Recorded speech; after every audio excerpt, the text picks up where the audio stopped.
Time for... Here we go. Kickoff. With Boomer Esiason and Mike Valenti. Presented nationally by Casamigos Tequila. Casamigos, brought to you by those who drink it. And Lowe's. Lowe's knows home improvement. All right, let's go. We are at the quarter pole, people. Exciting things happening. Booms, how are you? I'm doing great, Mike. Great to see you in person this week. It's great to be here with you, and a lot of things to talk about, especially last Thursday night's game between the Commanders and the Bears, and I think kind of like a little bit of a reemergence for Justin Fields. Which one's more real, Wilson or Fields? Well, Fields has had two really good games back-to-back, and, even though he missed a couple open guys, probably about 4 or 5 open guys against the Commanders, I didn't think the Commanders came to play the first half. It was like a 7-on-7 drill for Justin Fields, and DJ Moore showed just how good of a wide receiver he is. But, I'm happy for Justin because, he has been under the gun now for about a good year and a half, 2 years. And the criticisms that's been thrown at him, justified for sure, but at least he's got a couple weeks of breathing room here because he's had 2 pretty productive games. Yeah, and his head coach probably earned himself another week or two because I think if they lose that game, he may have been toast. Yeah, well, it's hard to say. I mean, like if you follow them and you know the pressure that is around that team again already, people are going to be running for the exits and trying to cover their own asses. And usually that's when a GM fires a coach. So it was a very important win for them. It was a pressure point for sure, and they certainly showed up and they played. A very maligned. I don't know how to explain the way the Commanders played. And I just wonder, does Ron Rivera talk to anybody during the game, or does he just stand there with his arms folded? Dude, he looks like a guy who lost his keys. I feel bad. Like he's standing in a parking lot at a Home Depot. I can understand that look when Dan Snyder was owning the team. I have a hard time understanding that look, and I know. I don't watch a lot of Commander games. I do watch some of the tape of Sam Howell, which I think he's going to be a good player. But, man, I'll tell you what, there was no energy whatsoever around that team. I think part of the problem, I know I'm not allowed to say it, but whatever, what the hell. I think Thursday night's a horrific idea for players. I don't think a lot of times one or both of the teams are ready to play. You see a lot of bad games. Physically, they're not recovered. Can't speak to the mental aspect. But, yeah, you get more of these duds on Thursday night. And I think Al Michaels reflects that. Yes. Ron Rivera and Al Michaels' energy quotient. It's a push. I'm not blaming Al Michaels or Kirk Herbstreit. I would be the same way if I were doing the games. I mean, I literally fell asleep. Hard sleep third quarter of this game. It put me right out.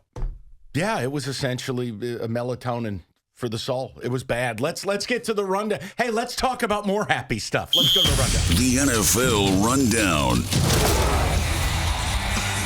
All right, let's talk Giants football. What in the actual baby Jesus was that?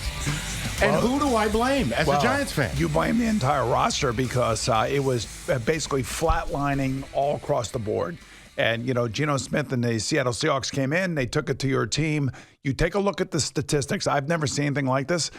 They have given up more points. They score less points, and they actually have not gotten one turnover from an opposing team in 4 games. I've never seen that. They are a -8.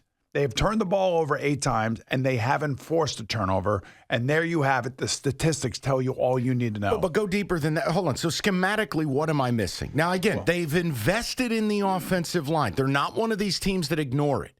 The O-line, this is the bottom of the chili pot. And then you go to the defensive line. All the money. Leonard Williams and Thibodeau and Dexter. Thank you. I'm apoplectic. Boomer, at the line of scrimmage, they are atrocious. Right. So I know it's easy to blame the offensive line for everything, and there were a couple times where Daniel had no chance to get away from the pass rush, but there are at least 4 or 5 times where he just doesn't even read the defense. And 2 of those where he doesn't read the defense, one results in the pick 6. The other one results into a fumble in a short field for Seattle. That's 14 points right there that the offense has now given up. And that is usually the precursor to a wipeout or a blowout, which is exactly what the Giants have dealt with. They've had one half of football, and that was the second half against the Arizona Cardinals, where they actually looked like the team that we saw last year that went to the playoffs. Every other game, they have come out flat, they have gotten behind, and they don't have the offensive prowess to be able to come from behind, even though they did it against the Cardinals, sustainable over the year. So you talk about a team that is under extreme pressure. It's going to be them going down to Miami this week. They're going to get killed in Miami. Then Buffalo's going to drop a bomb on them. So my question is this. I mean, I can't believe we're talking like that. I knew they'd regress. I thought they'd be a 7 or 8 win team. I just didn't think they could duplicate last year. Boomer, are we talking about selling as the deadline would approach? You're sitting at 1-5? I got to believe that Joe Shane and Brian Daboll are sitting there going, we cannot believe what we're seeing from our $41 million quarterback. And to miss blitzes, to be inaccurate, to have a misread down by the goal line, those things are not why they're paying him what they're paying him. And I'm sorry, that's just the honest-to-God truth. And I know Giant fans don't like to hear it. They like to protect their quarterbacks. And you're a Giant fan, so I'm telling you probably what you already know. I knew they had to do what they did. I wasn't happy about it, but you know what I know. If you have a quarterback and you won a playoff game and he resurrected his career, they couldn't just go, well, let him walk. Like, I love all these hot takes of, that contract age. Well, what were they supposed to do? Name a team that lets their quarterback walk. In that situation, nobody. But here are their opportunities were maybe Baker Mayfield, maybe Derek Carr, or sign Daniel Jones. This and they offensive line, they'd be in the same spot. Right, I'm sure they would be, but they decided to sign Daniel Jones for that amount of money. That was the thing that was shocking. So if you are a quarterback and you are making that amount of money, you have to basically play up and camouflage where all the shortcomings may be. And quite frankly, I don't know about Darren Waller. I don't know what's going on with him. They don't even target him. Well, hopefully this week they will. And by the way, this week is a huge week because they're playing against a Miami defense that is not that great. You know that, and I know that. Yes. One of the reasons Miami is as good as it is because of the offense, and when it gets going, it's almost impossible to stop it. And that's why Wink Martindale has been saying this week that he's having trouble sleeping. I don't blame him. Yeah, let me tell you, I have trouble sleeping watching your blitz packages that don't come home. Seriously, you can't let him off the hook either. Could you imagine these young defensive backs against these wide receivers? The matchup just screams blowout. It just does. Sorry about that. No, don't be sorry. Oh, by the way, shout out Evan Neal. You've just ended your career. I thought I saw the worst Giants offensive lineman in my life in Erik Flowers. I have news for you. You ready for this? Yes. Scones, you're going to love this. Erik Flowers is a Hall of Famer analytically compared to Evan Neal. Evan Neal is so much worse than Erik Flowers by every analytic measure of offensive lineman. Now you go out this week and you got the unmitigated balls to insult the fans who pay you?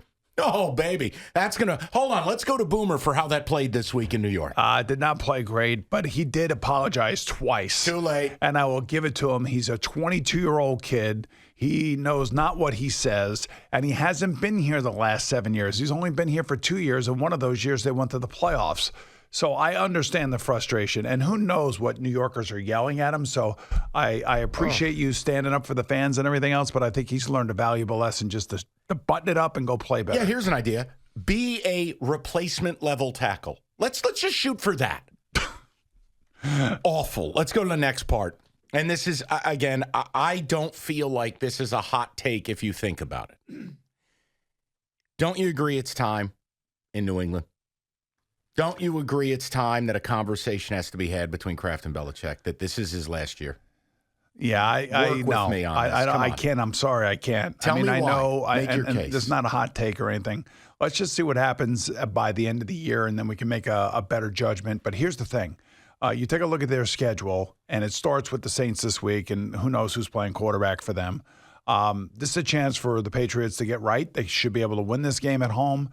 Their next 7 games, they may be able to pull out 5 victories, believe it or not. And then all of a sudden you're sitting there and you're saying to yourself, wow, we got a shot. Oh, boy. Because it's a long, long season. This is one team, because of their schedule, that I will say right now, let's just wait for about 8 weeks before we decide whether or not we're going to fire Bill Belichick, the greatest coach of all time. Hold on now. Now you're doing radio. Now hold on a minute. Well, that's hyperbolic.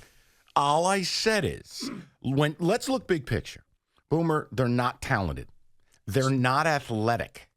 I don't think they have a quarterback.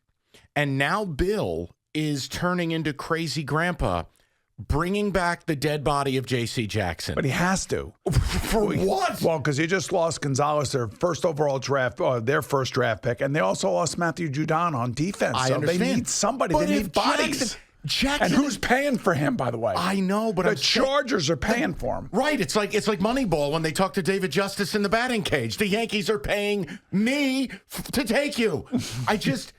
The whole thing, Boomer, it doesn't feel like it's moving forward. Especially when you watch Miami and you watch the Buffalo Bills, especially the way the Bills have played the last 3 weeks, especially the way that Josh Allen has played the last 3 weeks. They look unbeatable right now. Let me ask you a question. I know they won, but I have to take it to last week because we love our malpractice segment. Do you want to explain to me, because you and I had a very private, emotional text about this. Do you want to explain to me Matt Eberflus passing up, taking the lead with like a minute and a half to go and going for it, not getting it, and then losing? You want to just help me because I didn't play quarterback. Can I ask you, I know what I'm doing on Sunday. On Sunday, are you watching Red Zone? I watch everything. I know you do because you text me about everything. I'm the oracle. I can feel the emotion coming through the text. I actually showed Bill Cower the text that you sent me about Eberflus. He's like, who is that? I said, he's Mike from Detroit, and he's pissed off again. I know, it's just been explained. It's 100% right. You have every right, and Bears fans they should be on a 2-game winning streak right now. That's my point. That's right. And that's why these coaches, Brandon Staley, Matt Eberflus, playing these games and believing in their players and trying to show them by giving them examples of which way they're going to go on 4th down, drives all of us crazy. I don't know why coaches just don't do what a coach should do normally, and because nobody can really criticize him for that. If he kicks the field goal, whether it goes in, the kicker falls on his ass, or anything in between, no one's going to blame you. And the same thing if Brandon Staley would have punted in Minnesota on 4th and a foot from his own 24 with the lead. Nobody would ever blame. He did it again against the Raiders. I know that, but the point being is that nobody would blame them for that. In other words, they bring the blame onto them because they make these just crazy decisions. Just bring me on Sunday. I'll do a malpractice segment, and I'll kindly leave. No one will even have to tell me. Okay. All right, C.J. Stroud. Let's uplift. He's awesome. Yeah, he is. What are you seeing? I mean, 94 for 151, about a 63% rate, 1,200 yards, 6 touchdowns. And this is the key for a rookie, guys. No turnovers. What are you seeing is the key to his success? Got a couple breaks on the interceptions. There are a couple things couple balls that could have been caught, but they weren't. So, he has not thrown an interception yet in his rookie campaign. What I see is a kid with poise. And I also, how we feel like maybe Carolina's protecting Bryce Young. We feel like Indianapolis is trying to protect Anthony Richardson from having too many decisions to make. Yeah. This is like the complete opposite with this kid. It looks like the whole entire playbook is open. And when he drops back, he's planting his foot and he's letting it go. And he also is more mobile than I think any of us thought he was going to be. So I give him, he's ahead of the curve. There's no question about it. It's still early in his career. Of course. I don't want to elect him to the Hall of Fame just yet. But I think Houston feels really good about the young man that they drafted and probably feels pretty good about the fact that Carolina passed them over.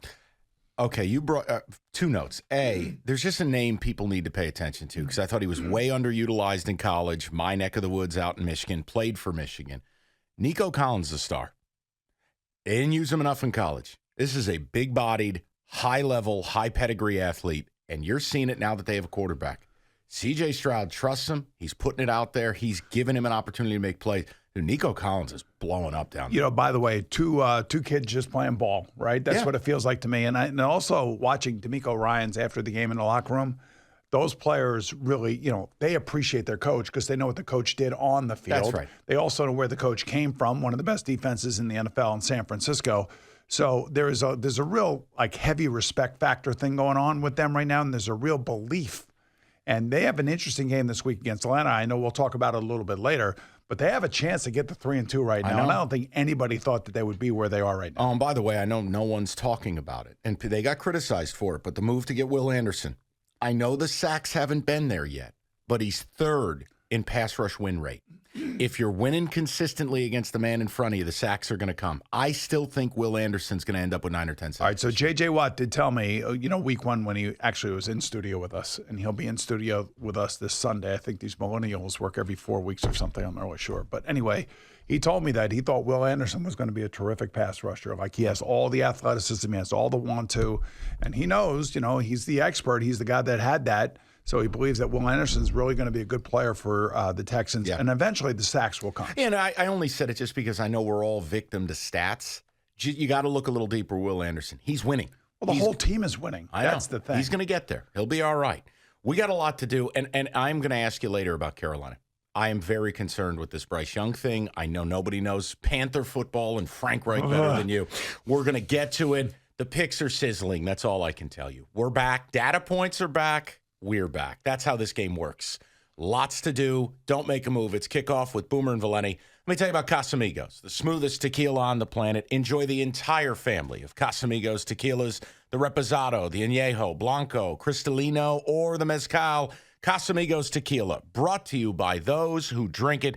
Casamigos tequila reminds you to celebrate responsibly. It's Kickoff with Boomer and Valenti.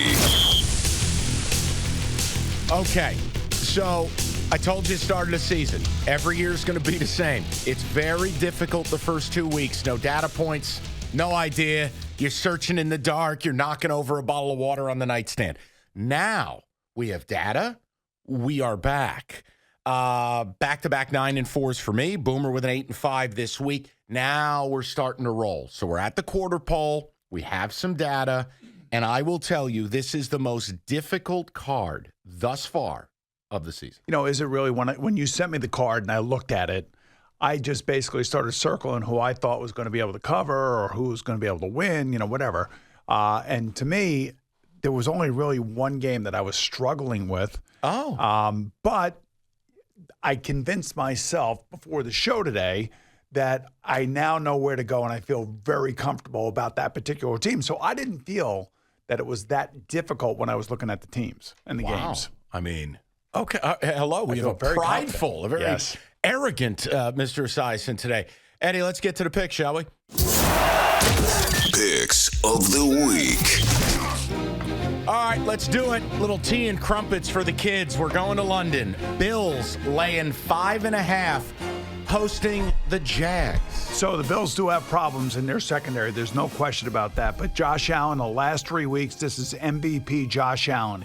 He's not turning the ball over. They're running the football. He has been playing almost picture-perfect football since week one. And after week one against the Jets, he was pissed off. And they were interviewing him after the next game against the Raiders, and all he was talking about was playing quarterback the way it was supposed to be played. I'm laying the points, and I'm taking the Bills, Mike. Yeah, I'm with you. It flies in the face of what I normally would do. I know the Jags have been there all week, but the Bills look like they're rounding in the form, and you can't fix Jacksonville's O-line in a week. It's bad, and that ain't Desmond Ridder getting off the bus. And it's Josh Allen. That's exactly right. And this is also a defensive line that should get Von Miller back in this game. Yes. I'm going to go Bills. Okay. All right. This is one of the wildest things I've ever seen. A week ago, Sunday night, Dolphins opened up as 4.5-point favorites over the Giants. They are now 12-point favorites over the Giants, and I don't know that the number's big enough. Yeah, I don't think so either. I'm taking the Dolphins. This is one of the ones where I was wondering whether or not the Giants were going to actually show up and play in this game. But, man, for 4 games, straight games, the Giants' offense has been putrid. Their defense has been a sieve. They haven't gotten any turnovers. They've given up the ball 8 times. The speed on the Dolphins against these rookie defensive backs for the Giants is not a great matchup. It's also, look, schematically, if you're going to stop Tua, you have to pressure him and move him off his spot. And you got to do it with 4, not 5, not 6, or in the case of Wink Martindale, all 11. How would the Giants, even in a hypothetical world, slow them down? Yeah, I don't know. The one team that did kind of slow them down, now, of course, Buffalo did last week, but that's because of the way that Josh Allen played. You have to slow them down with your offense. In other words, you got to be able to keep pace with their offense, which – unfortunately for the Giants defense, it's one of the worst in the league. It's like either 30th, 31st in total yards given up, points given up. It's like 31st or 32nd. I mean, it has all the trappings of a complete and utter blowout. And listen, I hope I'm wrong because I work in New York. I cover these Giants. I'd like to see them show something, but there has been no life to this franchise over the last 4 weeks, and I think the life got knocked out of them by the Dallas Cowboys. I hope they go 1-16 and draft Caleb Williams. I quit. Dolphins. By the way, 8% of bets and only 4% of the money on the New York Giants. Oof. This is a nightmare. I don't want to do this because this is where the book wins. But I'm with you. I can't make a case. Well, you could always veto this pick if you'd like later on. Oh, there's a chance I do. Okay. Let's go Ravens laying 4. They are at the Steelers. This is gut punch time for the Steelers. And I love Mike Tomlin in situations like this. He's a monster. He is a monster in this. He has just a way. Now, this is interesting for the Ravens because they're starting to get healthy. I think Odell Beckham Jr. is going to be back for this game. I think Ronnie Stanley, their left tackle, is going to be back. And maybe, just maybe, Lamar can actually run less and throw more as opposed to the way that he's been playing. Do you know if the Baltimore Ravens win this game, they'll have swept all 3 road games in the division, which would be amazing. Mm-hmm. I think Tomlin gets his boys going, and I think that Trubisky's going to be the starting quarterback, and it's going to be a low-scoring game. Here's the issue for me. Lamar's a favorite is awful. The underdog in this series, and I had it in my notes. I don't know where it went. I think the underdog in this series, the last 28 matchups, is 25-3. This is a testosterone game. You know that, right? This is like – these teams hate each other. Oh, it's brutal. Coaches probably can't stand each other. This just gets about as physical and as nasty as it gets in the NFL. What Patrick Queen said? How Tomlin was barking at him when he was a rookie. You're not a Raven. You're not good enough to be a Raven. And how all these years later he's still using it as motivation. Oh, these teams hate each other. Yeah, this is why it's an awesome football game, but low scoring, nasty, and I'm going to take the Steelers in the points. I'll go Ravens because I think the Steelers stink, but this has got veto written all over it for me. Saints in a pick'em against the Pats. All right, we were just talking about the Pats in the previous segment. This is an opportunity for them to get right. They were embarrassed last week. Mac Jones had an awful week. He was benched. I don't care what Bill Belichick said. He was so frustrated with him. And very rarely are you able to see the frustration on Belichick's face. I saw it last week against the Dallas Cowboys. This has been a long week for Mac Jones. I know this team is decimated by injuries on the defensive side of the ball, but I don't see anything from the offense of the Saints. I thought that they were going to be so much better at this point, and they were embarrassed last week by the Bucs. So I'll take the Patriots here. How do you throw 13 passes to Alvin Kamara for 33 total yards? Do you know in the history of the NFL, for a player who's ever caught 13 passes, that is not only the lowest yardage total, it is the lowest by over half. The next lowest in the history was 13 catches for 78 yards. How's the Derek Carr thing working out for the Saints right now? Look at me. I'm just asking you. I'm like the Giant. He does have one arm currently. He does. When your quarterback is wearing, quote, protective gear on his shoulder, that's not optimal. Then let Jameis play. Okay, then. I'll take the Pats. Lions laying 10.5, hosting the Panthers, and let me give Boomer some stuff here. Okay. 99% sure. No Amon-Ra St. Brown, no Brian Branch. Don't know if it affects what you're doing, just throwing it your way. Yeah, okay. Well, thanks for that update. I just don't see the Panthers scoring a lot on the Lions defense. I think the Lions defense has shown up the last couple of weeks. I could see this being like a 30-14 game. That's what I see this as. And, I know that you're going to probably go against me, but I'm going to lay the points and I'm going to take the home Lions. They are on a roll right now, by the way. I know they are. And they're good, Boomer. They're very good. They're built right. They're good. Tepid Panthers. I really am worried about Bryce Young. And I know we'll talk a little bit later. The game just looks way too fast for him, and we'll talk. He's into his 4th game here. Listen, remember, he missed one already with an injury, and I think that injury probably he could have played, but I wouldn't be surprised if they just wanted him to sit down and watch. Yeah, well, that's my. I don't know that he's ready, but whatever. We'll talk later. Panthers, Atlanta hosting the Texans, who are on fire. Atlanta laying 2. Give me the Texans, man. I'm gonna, wow. they are all over. D'Amico Ryans, they love him as a coach. I think there's a real, I don't know, just seems like momentum there. There was momentum, I thought, with Atlanta coming into the season because of Bijan Robinson and everybody else. But for whatever reason, D'Amico Ryans has got his defense playing tough, and they got a young quarterback that is seeing the field. So I'm going to stick with the Texans here. This is a buy low, sell high for me. Okay. I got to get off the Texans train. This is Artie Party back against the wall. That was a clown car last week, and I understand. I'm betting on Desmond Ridder. It's horrific. I got to take Atlanta. He is struggling, man. He needs to be benched. You make the call. I know you know Art. Call him. I do, but I don't know him that well to be able to say that. You don't as need well to. as I know Frank Reich, I can't call him and say, play Andy Dalton. I can't do that. This is Nassau County Hall of Famer Boomer Esiason calling. Desmond Ridder sucks. All right. That's you. That's like AI me, right? I mean, I guess so. Bad Tiki? Yeah, bad Tiki. Yeah. Titans -2.5 at the Colts. This game's gone all the way across, by the way. Colts opened up -1.5. All the way to the other side with the Titans. I think everybody likes the Titans here just simply because of what they did to the Bengals last week. Mm-hmm. That was a pretty good performance by them, especially defensively. I mean, I know the offense was good, and Ryan Tannehill is never going to put up 40 points. That just is not in how the way they're built. That's not how they play. Tight game, really, really tight game.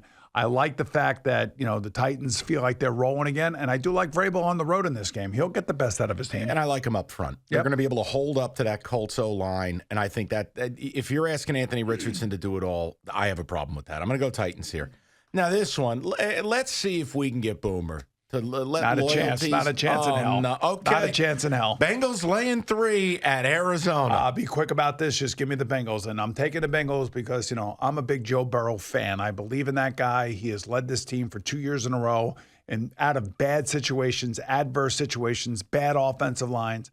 He actually came out and said he's about 98% healthy now with that calf injury, which should open up this offense. The defense hasn't really been the problem. It's been the offense, and I think they'll get on track today, or I say Sunday against the Arizona Cardinals. Give me the Bengals. I don't know how I could take the Bengals right now. Don't take them then. I'm not coming at you. Boomer, they're terrible. I know he's been hurt, but Boomer, they're awful. They're not just look at these games. Even their win 19-16. What is this, 1985? Probably no T. Higgins for the Bengals in this game as well. And I know you're going to laugh. I understand Arizona's bad.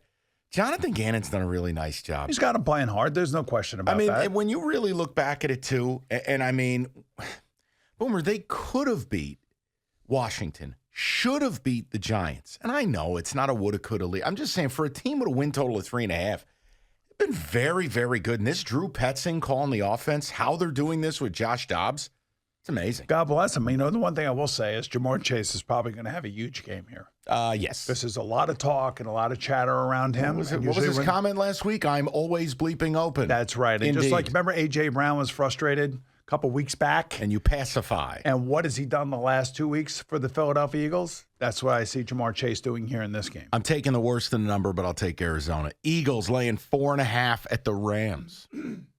Oh, this is Cooper Kupp week. That's why I'm taking the Rams. That a baby. That's right. I'm taking the Rams. My guy. There you go. I see it. And now the question is Matthew Stafford going to be able to make it through the game with that hip injury? Look, they say he's been practicing. He's out there. He's beat up.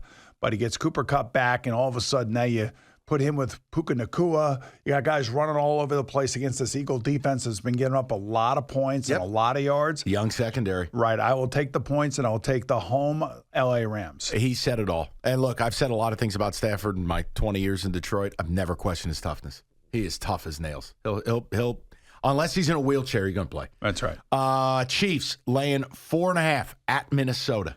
I don't like the way the Chiefs' offense is playing, and Patrick Mahomes came out this week and basically blamed himself. He said, we're playing the way we're playing on offense because of the way I am playing. That's what leaders do. That's what the richest guy in football should do. Take ownership of when your team is playing poorly and you make mistakes. He played the Jets much like Josh Allen played the Jets in week 1. Tried to give the game away. Josh Allen did. Unfortunately, Zach Wilson fumbles the ball, and he gave it away. But I absolve Patrick Mahomes of all sins because he slid late and didn't ruin my bet of Jets plus 9.5. So thank you, Patrick. All right, I'm not very happy about that because it did ruin my bet. So. Man for the people. I'm taking the Vikings here. You are, so am I. I have to. Now, they'll lose. They'll do what the Vikings do. They'll blow that stupid horn, and they'll lose. But I'm taking them. Chiefs don't cover north of 3. We're both taking the Vikings there. Broncos Stones. laying 2, hosting the Jets. You know what to do. Yeah, I'm taking the Jets. No. Yes. Come on. The market is high on Wilson. You must sell. I know, but here's why I'm taking the Jets. Let me just give you my sense. The Jets defense, 3 out of 4 games, has basically shut down the opposing team's offense and gotten turnovers. Unlike the Giants defense, who doesn't get any turnovers, when the Jets are playing and they're playing at their best, their defense gives their offense the football. If Sauce Gardner catches the ball against Dak Prescott against the Cowboys, that game's probably different. But he doesn't catch it, and all of a sudden the Jets fall back into this abyss. The Jets are the better team. They have the better players, and they have the best unit on the field going into this game, and that's their defense. All right.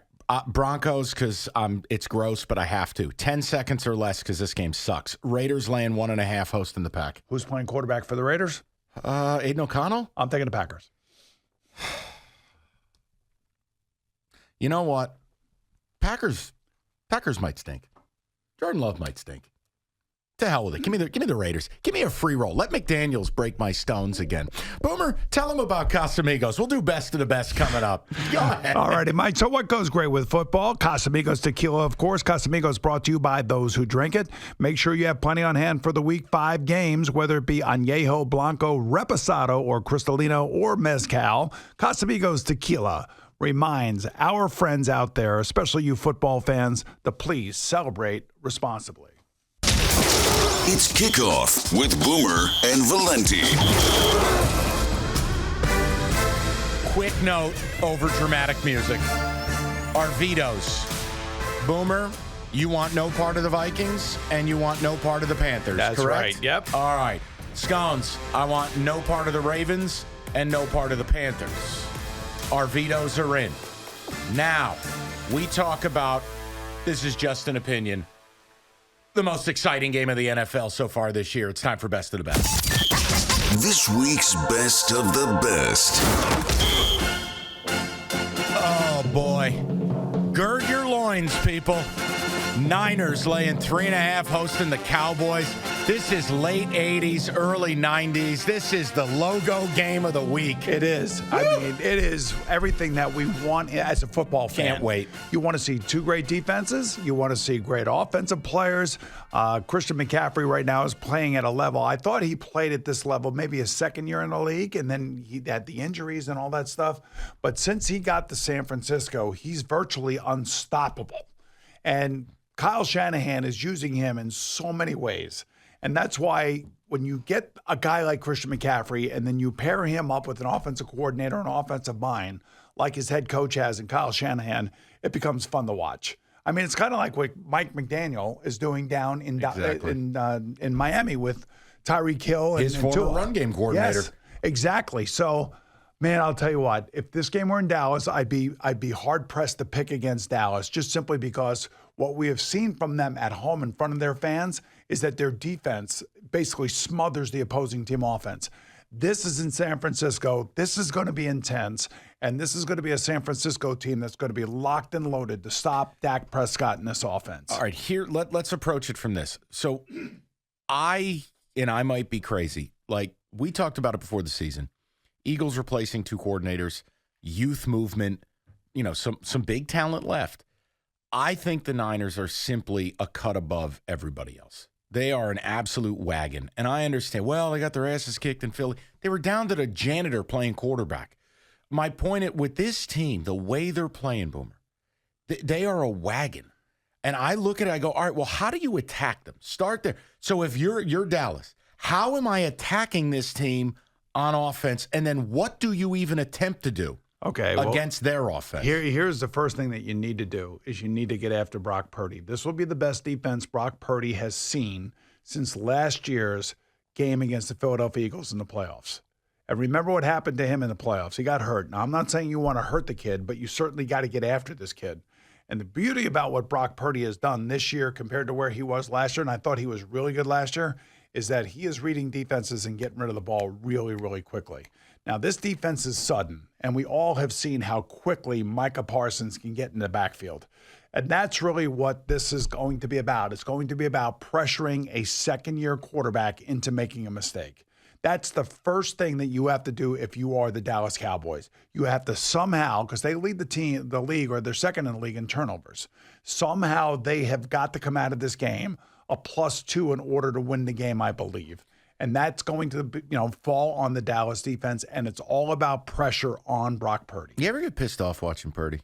No, No, as a former quarterback. Why? Can you imagine? I mean, this kid's living a dream sequence. You got Kyle Shanahan calling your plays. You got a monster O-line with one of the best left tackles of my lifetime. You got Christian McCaffrey, George Kittle, Brandon Ayuk, Deebo Samuel. Man, you know what it sounds like? Sounds like 1985 to 1990 Cincinnati Bengals.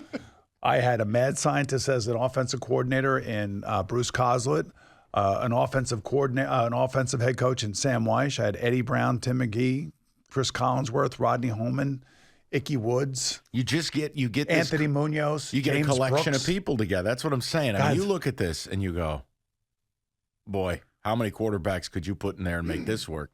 Here's my one thing with Dallas. I still believe, and I know the Patriots couldn't do it, but I still believe the way to attack them. You want to slow Micah Parsons down? You run right at him. You have to. And San Francisco with the pre-snap candy, it makes you take that extra half beat, and you can't. It almost turns you into the Rod Rust read and react.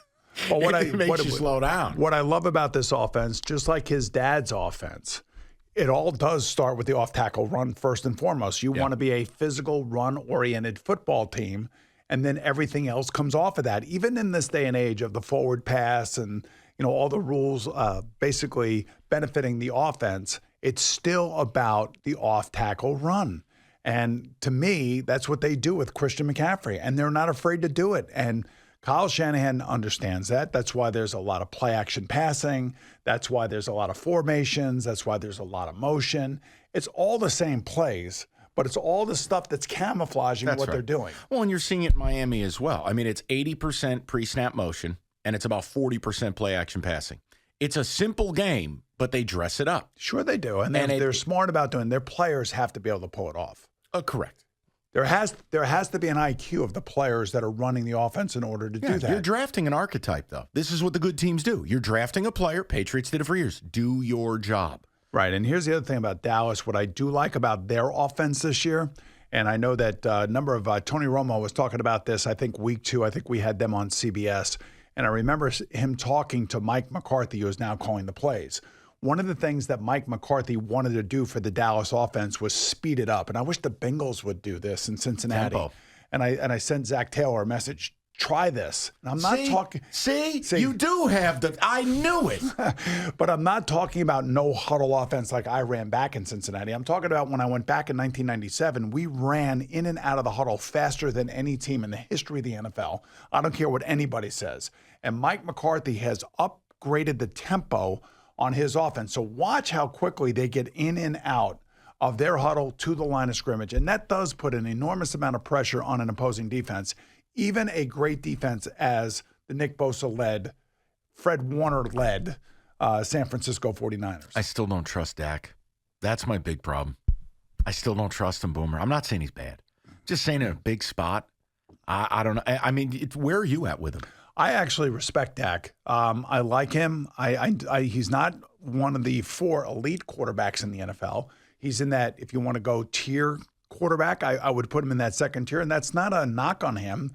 I respect him as a player. I certainly respect him as a man, because I can't imagine what it must be like for him having to be the quarterback of the Dallas Cowboys with the largest fan base and the most critical fan base of any team in the league. And your owner's a wild card. And you have no idea what the wild. And they bring in Trey Lance and all this other stuff.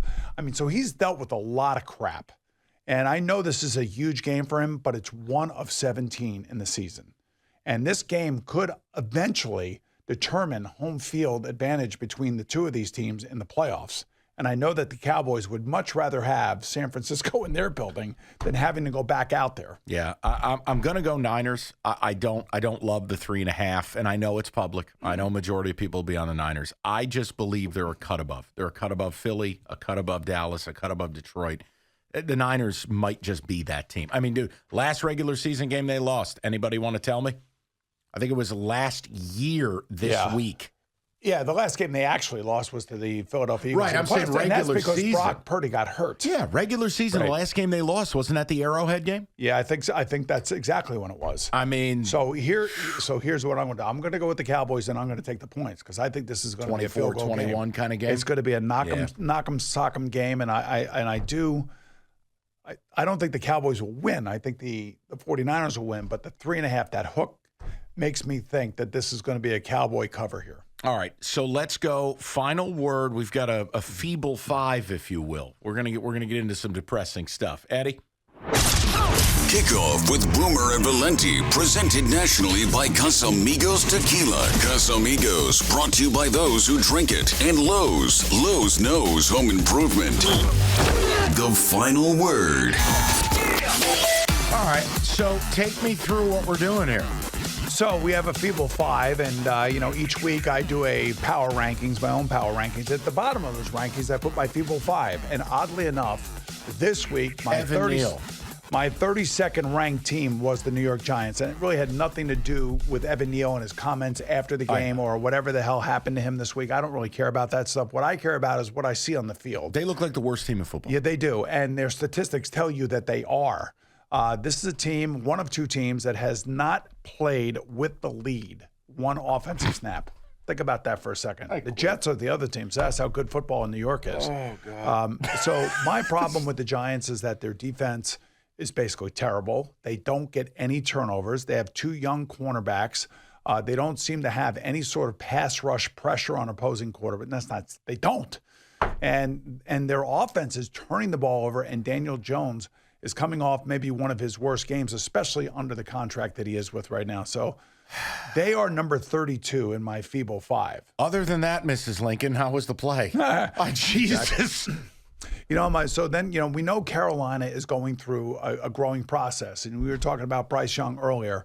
He's not ready yet. He's still a kid. It's 3 games in. This is going to be his 4th game. It's going to be on the road. It's against a tough Lion defense. And, now there's momentum in Detroit, so now he's going to have to face that. And I know that they're trying to keep it as simple as they possibly can. But then when you see what Andy Dalton did out in Seattle, you know that they would be a better team with Andy playing right now and Bryce sitting.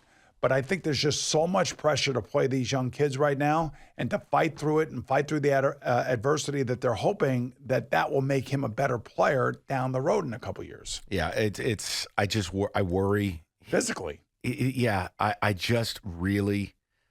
worry about him. And I know Frank's a damn good coach, and I know they'll get better weapons around him. I mean, I love the report this week. Yeah, we're looking for a number 1 receiver. Oh, that's nice. Well, get in line at the deli, guys. I mean, you kind of missed your window to do that. You brought in the dead body of Adam Thielen. You did that. Well, they brought in guys that they felt were going to help the young guy, and we're going to be able to keep him calm. Now, whether or not he is kind of losing it a little bit, I don't know that. Frank will never tell me that. But I know that they're going to try to continue to put him out there and try to put him in the best situation for him to complete a lot of passes and not take a lot of hits. Hey, listen, this is one of the reasons why you would have wanted C.J. Stroud as opposed to Bryce Young. If you take a look at C.J., he looks bigger than he actually is on the field. That's what I mean. I mean, he looks like a tank out there compared to Bryce Young. Number 3. All right, number 3. We often make fun of the Arizona Cardinals. You say what you want about them. You talked about it earlier. Gannon has those guys playing tough. The interesting thing is going to be if and when Kyler Murray can come back this season, what are they going to put him out there? I wouldn't. What are you going to do with him in the offseason if you end up with the worst record in football? You're going to do what the Patriots or the Chargers did with J.C. Jackson. You're going to write a really expensive postage stamp. You're going to draft a quarterback at the top of the draft. There's no way he plays in Arizona. Right, so you understand what's going on there. You could see that. The other one that I have at that's bottom 5 is the Chicago Bears. Now, this was prior to Thursday night's game against the Washington Commanders. This is 2 back-to-back games for Justin Fields. And you talked about this earlier as well because you kind of get the flavor of the Midwest out there that Eberflus might be hanging on by a thread. And they needed to win the game on Thursday night. I wonder where that puts Washington's coach, Ron Rivera, as we look forward to next year and what happens with that team. I still believe it's Bieniemy's job. I still believe this is Rivera's swan song. I don't think it was accidental that he went there. I don't. Do you think that Ron Rivera is saying this is it for me personally and I'm walking away from it? Or do you think Josh Harris and the new ownership group is saying we are elevating Eric Bieniemy? I think it's choice coach? B. That's just an opinion. Right. I didn't call the bat phone. Just an opinion. Question for you. No Raiders on this? I do worry about the Raiders. They were, I think 10 they were seconds, 5th. but yeah. I know. I do worry about the Raiders. There's no question about that, especially their quarterback situation. And I know that Raider fans are unhappy with Josh McDaniels, as is Devontae Adams. As am I, because McDaniels is terrible. All right. Well, that's an uplifting finish. Listen, quarter pole. This was exciting. We're going to come back and do it all over again next week. More fun, more Evan Neal. That's Kickoff with Boomer and Valenti. Travel safe. It's Kickoff with Boomer and Valenti.